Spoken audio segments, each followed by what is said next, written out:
Ice grew on the inside of the walls now. That was the thing Kara could not stop looking at.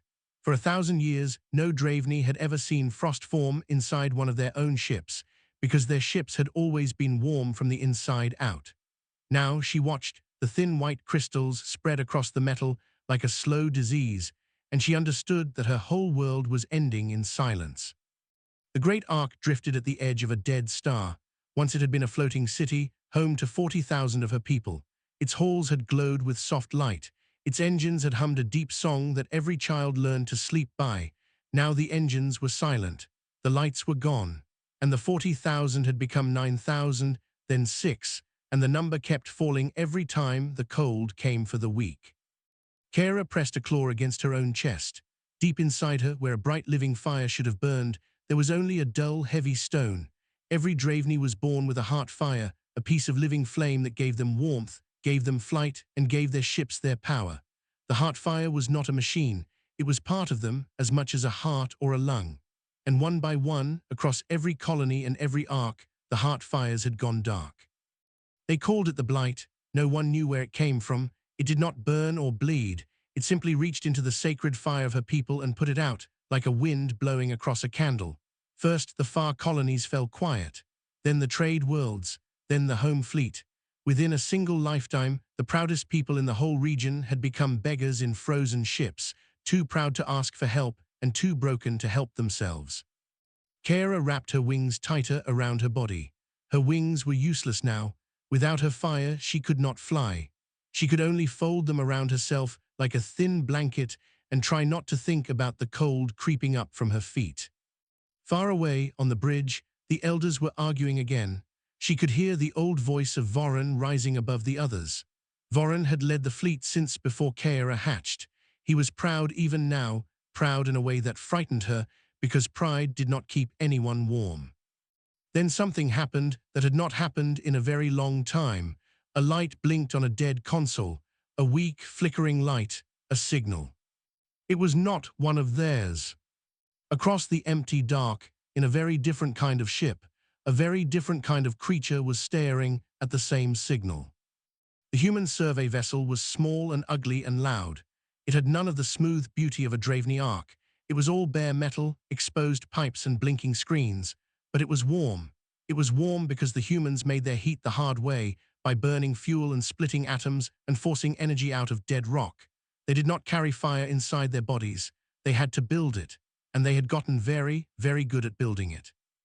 Daniel Reese leaned close to his screen and frowned. He was an engineer, not a soldier, and his hands were rough from years of fixing broken machines. The distress beacon on his display was old and fading, but it was still calling out into the dark, and no one had answered it.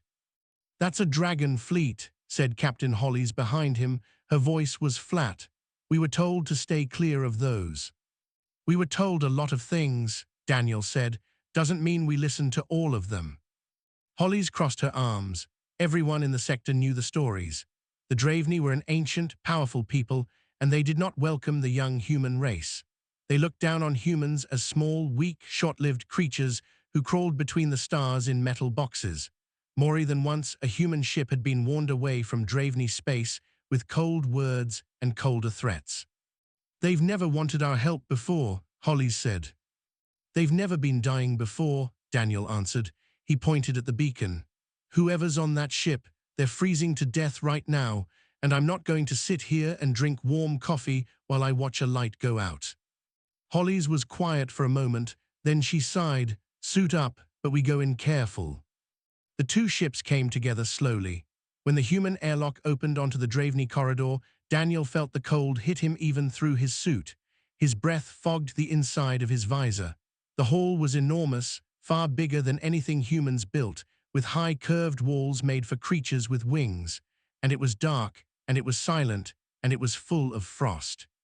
A shape moved at the end of the corridor. Daniel froze. She was tall, far taller than him, with scales the color of deep river stone and wings folded close against a thin body. Her eyes glowed faintly, but the glow was weak, like a dying coal. She stared at him with a mix of fear and anger and something else. Something he would only later understand was shame. "Stay back, small one," Kara said. Her voice shook, and not only from the cold. "This is a place of the dead." Daniel did not move back. Instead, he knelt slowly, opened the case he carried, and took out a small metal cylinder. He twisted the top, and it began to glow with a soft orange heat, a simple chemical heater, the kind of thing a human child might use on a cold camping trip. He set it on the frozen floor between them and pushed it gently toward her. "It's not much," he said quietly, "but it's warm, and I've got a whole crate more." Kara stared at the little glowing thing. She had lost her sacred in a fire, the birthright of her entire people. And now, in the ruins of her frozen world, a small soft creature was offering her a piece of flame that he had simply made. She did not know yet that this moment would change everything. The little heater burned all night, and Kara did not die. That was how it began, though no one on the Ark understood yet how much would grow from such a small thing. In a corner of a freezing hall, hidden from the eyes of the elders, a young Draveney sat curled around a piece of human-made warmth and lived through a night that should have killed her. When the ship's long dark cycle ended and the faint light of the distant star crept across the walls, Kara was still breathing. Her claws were still tucked around the small glowing cylinder. And she was ashamed and grateful and confused all at once. She had accepted a fire.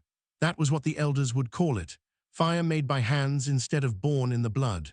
Among her people there was no greater insult than to say a Draveney had lost their inner flame and taken cold, dead, made-up heat from lesser creatures. And yet the made-up heat was the only reason she could feel her own feet. By the time the elders learned that a human had boarded the Ark, Daniel Reese had already been busy for hours. He did not wait to be welcomed. Welcomes, in his experience, took too long, and cold ships did not wait for talking. So while the Draveney Council gathered to argue about whether to allow the small creatures aboard, Daniel and two crewmates from the human ship were hauling crates through the frozen corridors. Inside the crates were more heaters, spools of wire, a portable reactor the size of a large barrel, and a jumble of tools that clinked and rattled as they walked. Old Voron met them in the great hall, and he was furious. He was enormous, far larger than Kara, with scales that had gone grey at the edges and a voice that filled the whole space. His wings spread wide when he saw the humans, an old threat display from a proud people, and for a moment Daniel truly understood how these beings had once been called dragons. "You will take your dead fire and leave," Voron said. "We are the Draveney.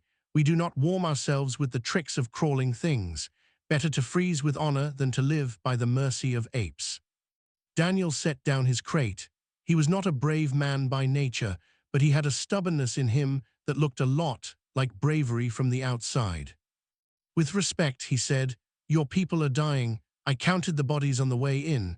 You don't have room left for honor. You've barely got room left for people." A low, angry sound rolled through the gathered Draveney. But Daniel kept talking, because he had learned that the truth spoken plainly was the only thing that ever cut through pride. "I'm not here to insult your fire," he said. "I understand it was sacred. I understand you lost something no one can give back. But warmth isn't sacred. Warmth is just physics. And physics doesn't care who you are, or how old your people are, or how far you can fly. It only cares whether someone knows how to make it, and we do." Voron opened his mouth to answer, but he never got the chance. An alarm, one of the last working systems on the Ark, began to wail. In the lower decks, a whole section of life support had finally failed. Air was leaking, heat was gone. And more than 300 Draveney were trapped down there in the freezing dark. For a terrible moment, the elders simply stood, frozen not by cold, but by helplessness. Their ships had always fixed themselves through the power of the heart fires. None of them knew how to repair a dead machine with their own hands. They had never needed to learn. Daniel already had his tools out. "Show me the way down," he said. "Now." It was Kara who stepped forward. She came out of the crowd where she had been hiding, and though her fire was gone and her wings were weak, she lifted her head. "I will take him," she said. They ran together through the dying Ark, the small human and the young Draveney, down twisting halls built for a giant people. When they reached the failing section, Daniel saw at once what had gone wrong. A power line, once fed by a heart fire, had corroded and split. Without living flame to run through it, the metal had simply frozen and cracked. He worked fast. He stripped the broken line, spliced in human cable, and dragged the portable reactor into place. Kara watched his hands the whole time, quick and sure, moving with a knowledge she had never seen before. He was not calling on any inner fire. He was building the heat piece by piece, from wire and fuel and dead cold metal, exactly as he had said. "Hold this," he told her, and pushed a heavy cable into her claws. "When I say you press it there, understand." She nodded. She did not understand the machine, but she understood him. "No," he said. She pressed the cable home. The reactor coughed, caught, and began to hum. Warm air pushed out of the vents. Light flickered back onto the frozen walls. In the dark below them, 300 Draveney felt heat return to their bodies, and they wept, because they had already said their goodbyes. When it was done, Daniel sat down hard on the cold floor, exhausted, his suit streaked with frost and grime. Kara crouched beside him, staring at the humming machine as if it were a miracle. By the time they climbed back up, word had already spread through the whole ark. The small creatures had saved the lower decks. The apes had brought back the light. And standing in the great hall, old Voron looked at the humans with something new and painful in his ancient eyes. His pride had not broken, not yet, but for the first time it had bent. A machine can save a ship for a day. Knowledge can save a people forever. Daniel Reese understood this better than anyone, and it was the reason he could not simply hand the Draveney his heaters and fly away. He stood in the great hall 3 days after the lower decks were saved, facing the whole council, and he said the thing that no one expected to hear. "I don't want to give you fire," he said. "I want to teach you how to make it yourselves." At first there was only silence, then confusion, then, from a few of the older voices, anger again. It was one thing to accept warmth from a stranger in a moment of need. It was another to be told that your ancient, noble people should learn to build heat like a young race of Toulousers. To many of the Draveney, it sounded like being told to forget what they were. "You ask us to throw away our nature," said one elder. "The heart fire is who we are." "No," Daniel said. "The heart fire is what you had. It isn't gone because you did anything wrong. It's gone because of the blight, and I can't undo that. Nobody can. But being cold and helpless isn't your nature either. That's just what happened to you, and it doesn't have to be forever." He looked around the great curved hall, at the tall, proud creatures who could no longer fly, and he chose his next words carefully. "Where I come from," he said, "we were never born with fire. We had to steal it from lightning and rub sticks together in the dark. Everything we have, we made because we had to. That's not a weakness. That's the strongest thing about us. And it can be the strongest thing about you too, if you let it." It was Kara who broke the silence. She stepped forward before the elders could argue further, and she said, "Then teach me first." So the teaching began. It started small, in a single warm room powered by the human reactor. Daniel spread out his tools and his spare parts, and Kara sat across from him, folding her long body down to human height so she could see his hands. He showed her the simplest things first: how a wire carries power, how a fuel cell stores it, how friction makes heat, and how a spark can be caught and fed until it becomes a flame. It was hard. Her claws were made for gripping and flying, not for the small, careful work of joining tiny parts. She fumbled. She grew frustrated.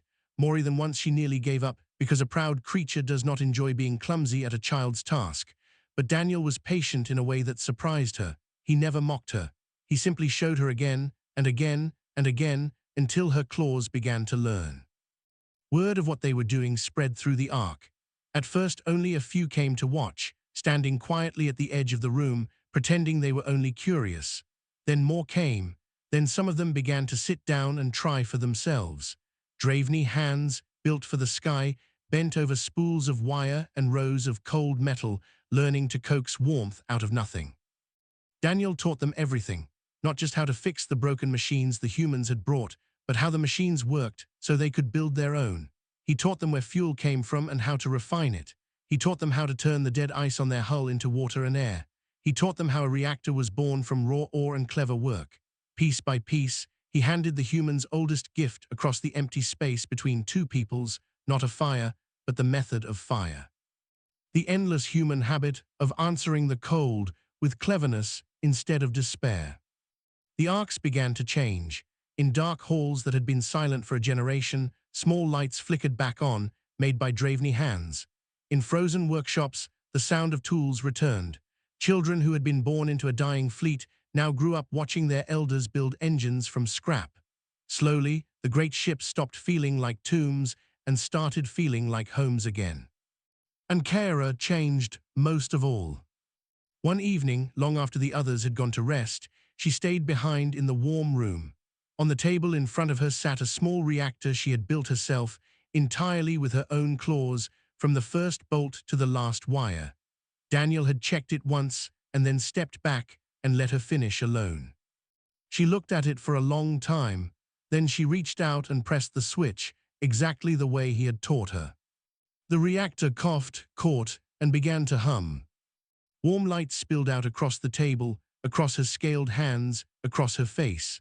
For the first time since the day her heart fire had gone dark, Kara felt warmth that came from something she herself had created, not a birthright, not a mercy from a stranger, her own fire made by her own hands. Something broke loose inside her chest.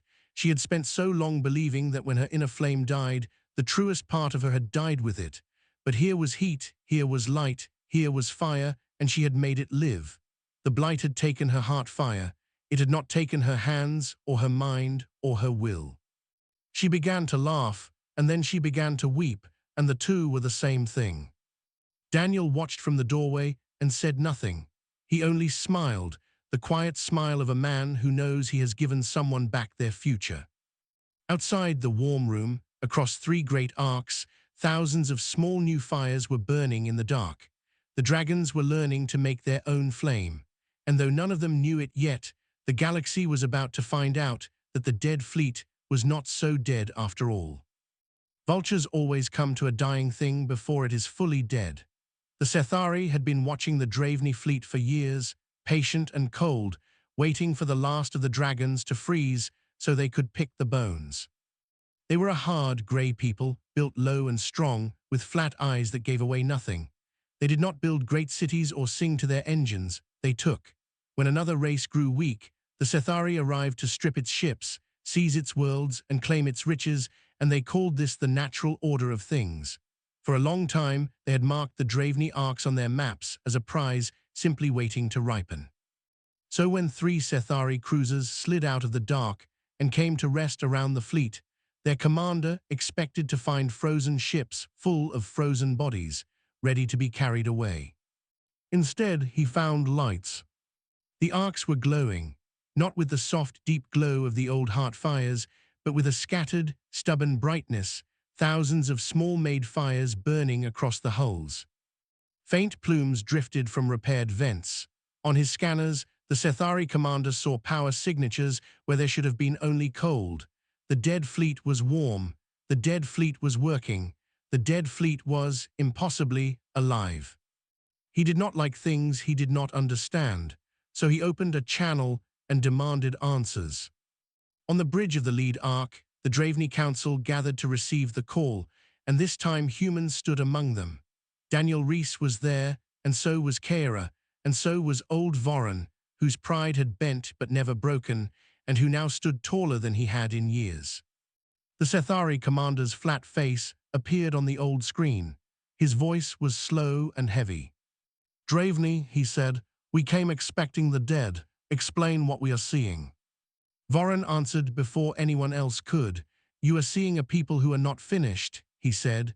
"Turn your ships around." The commander's eyes moved across the bridge and stopped on the humans.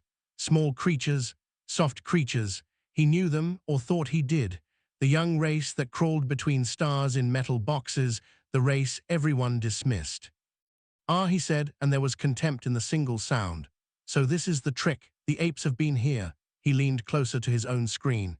"Do you understand what they have done to you, Draveney? They have filled your sacred ships with dead machines. They have made you into copies of themselves. You were the greatest people in this region, and now you warm your halls with the same crude tricks as animals. It is not survival. It is disgrace. we would have let you die with dignity.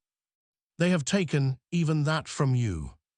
It was a cruel thing to say, and it was aimed with care, because the Sethari knew Draveney pride better than the Draveney sometimes knew it themselves. For a moment, the old shames stirred in the great hall. Some of the elders looked away. But it was Kara who stepped up to the screen. "You speak of dignity," she said, and her voice did not shake. "There is no dignity in freezing in the dark because you are too proud to learn.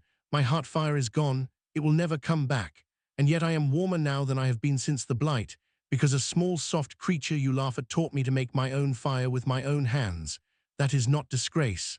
That is the proudest thing my people have done in 100 years." The Sethari commander stared at her. He had not expected the young one to answer at all. "You will leave this fleet," Kara went on. "You came to feed on the dead. There are no dead here for you." The commander's flat eyes narrowed. He had come for an easy prize, and easy prizes do not talk back. But he was not a fool, and he could see the lights on the arcs, and he began to understand that something had changed here that he could not simply intimidate away. So he changed his tone and grew colder still. "This region has laws," he said. "One race may not corrupt another with its technology. The Draveney are a protected ancient people. The humans have contaminated them. That is a crime." He was inventing the law even as he spoke it, twisting words into a weapon. "We are within our rights to remove the human infection from this fleet by force. Send the apes out to us, or we will come in and take them." The threat hung in the freezing air. Daniel felt every eye in the great hall turn toward him. He was one small human, far from home, standing in a room full of ancient creatures who had every reason to hand him over and save themselves. He looked at Voron, and he waited to see what the old elder would do. Voron stepped forward. He spread his grey wings wide, the old threat display of his people, and for the first time in a very long time, he looked like a dragon of legend. "The human stays," Voron said. "He came to us when no one else would. He knelt in our frozen halls and gave us fire when the whole galaxy waited for us to die. He asked for nothing. He is not our infection, Sethari. He is our friend, and if you wish to take him, you will have to go through the whole of my people to do it." A low sound of agreement rolled through the hall. Thousands of years of pride now turned in a new direction. The Sethari commander sat back. His face did not change, but his ships began to move, spreading into attack positions around the fleet. "Then we take everything," he said. "The apes, the arcs, and the bones." The channel went dark. And far below, in the workshops where Draveney hands had learned to make fire, those same hands reached for the tools again, this time to build not warmth, but a way to fight back. There is a kind of silence that comes just before a fight, when everyone knows what is coming and no one can stop it. That silence filled the arcs now, broken only by the sound of tools. The Sethari cruisers hung in the dark like three grey blades, waiting, but the fleet they meant to carve up was not sitting still. In every workshop, on every deck, Draveney hands were moving. For weeks, they had been learning to build reactors and heaters and lights. Now Daniel Reese showed them how to turn that same knowledge to a harder purpose. "Same rules," he told a room full of Draveney engineers, his voice fast but steady. "A thruster is just heat you point in one direction. A weapon is just power you send all at once. You already know how to make power. You already know how to shape it. This is the same work, only faster and with more at stake." He believed him now. That was the thing that had changed. A month ago they had thought themselves helpless without their inner fire. Now they knew better. They took the small reactors they had learned to build and they made them bigger. They took the thrusters Daniel had taught them to repair and they bolted them onto old Draveney fighters that had sat cold and dead in the launch bays since the blight. The fighters had once been powered by heart fires. Now they would fly on made fire, built by the very claws that had lost their birthright. Kara worked harder than anyone. She had gone from a young Draveney curled around a single borrowed heater to the one who now checked every fighter before it launched. She moved down the line of old ships, testing each new engine, and where her people had once seen only their loss, she taught them to see what they had gained. When the first fighter's engine caught and roared to life under Draveney hands, the whole launch bay went quiet. Then it filled with a sound no one had heard in a generation. The Draveney were cheering. The Sethari attacked before all the fighters were ready. The three cruisers came in fast, expecting the Arcs to be nearly defenseless. Their first shots were aimed to cripple, to knock out the fragile human-built power systems and leave the fleet cold and easy to board. But the Arcs fought back. Along the great hulls, weapons the Draveney had built in their own workshops flared to life, throwing power out into the dark. The Sethari commander, who had expected frozen ships and frightened refugees, watched his forward shields light up under fire and did not understand how a dead fleet had learned to bite. And then the launch bays opened and the fighters came out. Kara led them. Her fighter was an old thing, scarred and patched, its new engine humming with fire she had helped build with her own claws. Around her flew the others, dozens of them, Draveney pilots flying again for the first time since their inner flame had died. They did not fly on the sacred heart fires of their ancestors. They flew on engines of dead metal and clever work, and they flew well. The Sethari were not ready for it. They had planned for weak, slow, hopeless prey. Instead, they met a swarm of angry dragons, each one flying on fire it had made itself, and the difference in spirit was as great as the difference in speed. In the human ship, Daniel and Captain Hollies fought alongside them. The humans were fewer and their vessel was small, but they knew this kind of fight in their bones, and they knew machines better than anyone in the sector. When a Draveney fighter took damage and its main engine began to fail, it was often a human voice on the radio talking the pilot through a mid-battle repair, keeping the fire alive one splice at a time. The fight was not clean, and it was not free. A Sethari cruiser broke through the outer defense and raked the side of the lead arc, and in that strike, a young Draveney pilot, one of Kaera's own students, one of the first to have learned to build a reactor with her own claws, was lost. Her fighter went dark and did not answer, and it drifted silent into the deep. Kaera saw it happen. For one terrible moment, the old despair reached up to grab her, the old feeling that her people were only ever meant to lose. Then she heard Daniel's voice in her ear, tight and steady. "Stay with it," he said. "Don't stop now." She lit her own fire. "Don't let it have meant nothing." Kaera pulled her fighter around. She would not let it have meant nothing. She led the others straight at the cruiser that had struck the arc. The Draveney fighters swarmed it, pouring made fire into its shields, striking with the fury of a people who had lost everything once and refused to lose it again. The cruiser's shields buckled, its engines flared and failed, and with a long silent shudder, it broke away, wounded and beaten, and fled into the dark. The other two Sethari cruisers saw their strongest ship crippled and turned away. They had come to feed on the dead. They found instead a living fleet that fought like nothing in their records, powered by a fire they could not understand, defended by pilots who should not have been able to fly at all. They ran. When the last Sethari ship vanished into the black, a stillness settled over the fleet. Then, across three great arcs, the Draveney began to sing. It was an old song, one they used to hum through their engines in the years before the Blight, a song of warmth and flight and home. But now they did not need the heart fires to sing it. They sang it themselves, in the light of fires they had built with their own hands. Kaera brought her scarred fighter home through the glowing fleet, and far below her, the galaxy watched in silence as the dead dragons burned bright again. Spring, on the worlds that still remember it, always begins with a single warm day after a long winter. For the Draveney, the winter had lasted 100 years, and its ending did not come with a change of season. It came with the sound of a whole fleet finally, fully alive. In the seasons after the Sethari fled, the arcs changed beyond anything Kaera had thought possible. Halls that had been dark tombs when Daniel first walked through them now glowed steady and warm. Workshops that had stood silent for a generation now rang all day with the sound of building. The frost that had once crept across the inner walls was gone, melted away by 1,000 small fires that no blight could ever touch, because these fires did not live in the blood. They lived in the hands and minds of a people who had learned to make them. The Draveney no longer looked like refugees, they looked like builders. Their children were the clearest sign of the change. The youngest Draveney had been born into cold and fear, into a fleet that was waiting to die. Now they grew up differently. In the mornings, the elders taught them the old ways, the songs and the stories, and the memory of flight on the sacred inner fire. In the afternoons, the same children sat in warm workshops and learned to strip wire and build reactors and coax heat from dead metal. They would grow up knowing both. They would be the first Draveney in history to carry the pride of their ancestors and the cleverness of their rescuers in the same young hearts.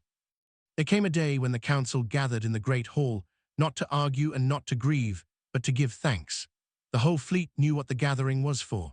The humans were called to stand before the assembled Draveney, and Daniel Reese, an ordinary engineer who had answered a signal no one else would answer, stood in the center of the hall with his crew beside him, looking very small and very uncomfortable to be the focus of so many eyes. Old Voron rose to speak. He was older now and slower, but he stood straight, and his grey wings still spread wide when he wished to be heard. When these creatures first came to us, Voron said, I called them apes. I told them to take their dead fire and leave. I would have let my whole people freeze rather than accept help from what I believed were lesser things. He paused, and the hall was silent. I was a proud old fool. Pride is the last thing to freeze in a Draveney. It nearly killed us all. He turned to Daniel. You did not carry us, Voron went on. If you had only carried us, we would still be helpless, still waiting for the next disaster to finish what the blight began. You did something greater. You taught us to carry ourselves. You gave us back not our old fire, but the power to make new fire forever.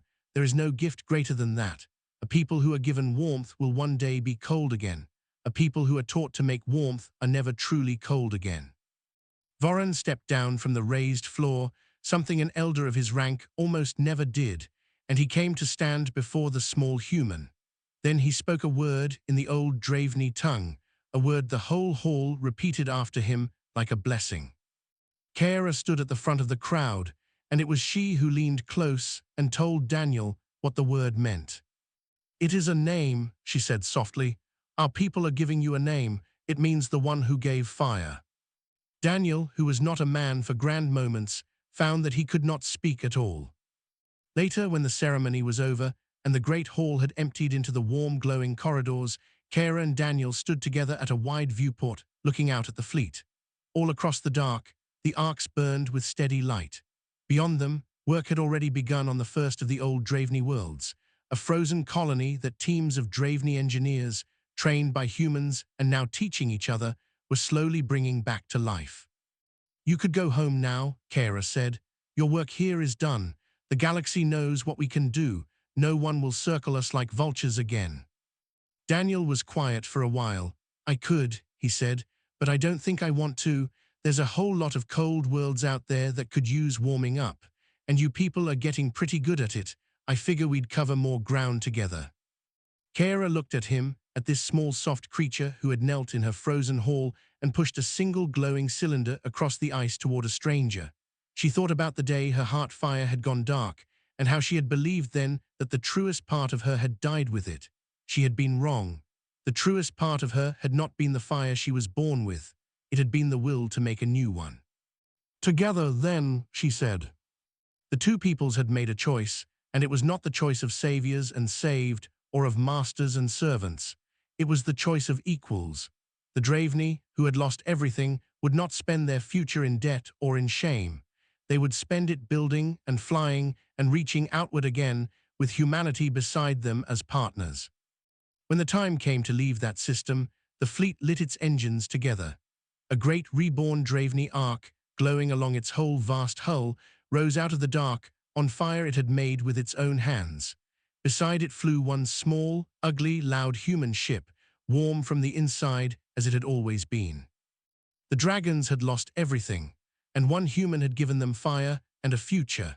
Now, wing and wrench, ancient and young, they flew out together toward the frontier, and the long, cold winter of the Draveney was finally, truly over.